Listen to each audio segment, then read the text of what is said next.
Exercise 1.3, question number 6. Look at the several examples of rational numbers in the form p upon q, where q is not equal to 0, where p and q are integers with no common factors other than 1 and having terminating decimal representation expansion. Can you guess what property q must satisfy? Solution.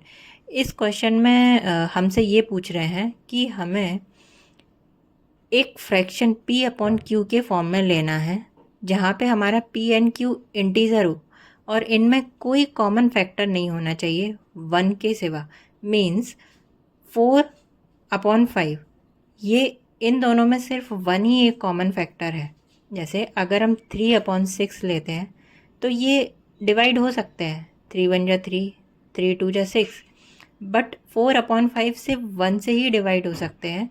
ये दोनों किसी एक table से divide नहीं हो सकते। जैसे यहाँ पे 3/6 है, ये 3 से डिवाइड हो गया। तो हमें इस तरीके का एक फ्रैक्शन लेना है। हमने लिया 4/5, हमने रफ में इसका डिवीजन परफॉर्म करके देखा तो जो हमारा आंसर आया वो 0.8 था, विच इज़ टर्मिनेटिंग।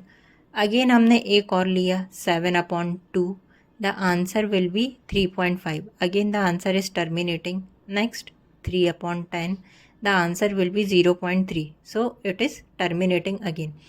तो हमें ये कैसे पता चल रहा है कि जो हमारा आंसर है वो टर्मिनेटिंग ही आएगा जब हम इस तरीके की फ्रैक्शंस लेंगे।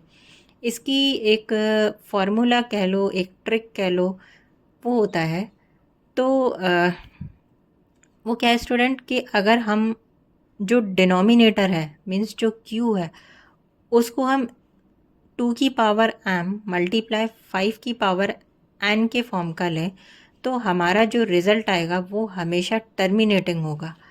मीन्स अगर हम 2 का स्क्वायर मीन्स 4, अगर हम डिनोमिनेटर की जगह अगर हमारा 4 हो तो हमारा डेसिमल एक्सपेंशन कैसा आएगा? टर्मिनेटिंग आएगा। एक चीज़ और याद रखनी है, हमें न्यूमिनेटर का भी याद रखना है। मीन्स 4/4 नहीं हो सकता। उस केस में जो हमारा फ्रैक्शन है उसमें हमारा जो कॉमन फैक्टर है वो क्या हो जाएगा? 4/4 के केस में 1 हो जाएगा। 4/4 के केस में हमारा जो कॉमन फैक्टर क्या हो जाएगा? एक 1 हो जाएगा, एक 4 हो जाएगा, क्योंकि ये दोनों 1 से भी जा रहे हैं एंड 4 से भी जा रहे हैं। तो हमें इस तरीके का एग्जाम्पल यहाँ पे इस क्वेश्चन में नहीं पूछा। हमें सिर्फ उस तरीके का एग्जाम्पल लेना है जिसमें हमारा न्यूमिनेटर एंड डिनोमिनेटर में सिर्फ 1 ही कॉमन फैक्टर होना चाहिए। सो अगर हम 2 की पावर 1 लेते हैं दैट इज़ इक्वल टू 2, 5 की पावर 1 लेते हैं दैट इज़ इक्वल टू 5, 5 की power 2 that is equal to 25, 5 की power 3 again it is 1 to 5। या हमारा जो डिनोमिनेटर है it could be in the form of 2 की पावर m मल्टीप्लाई बाय 5 की पावर n।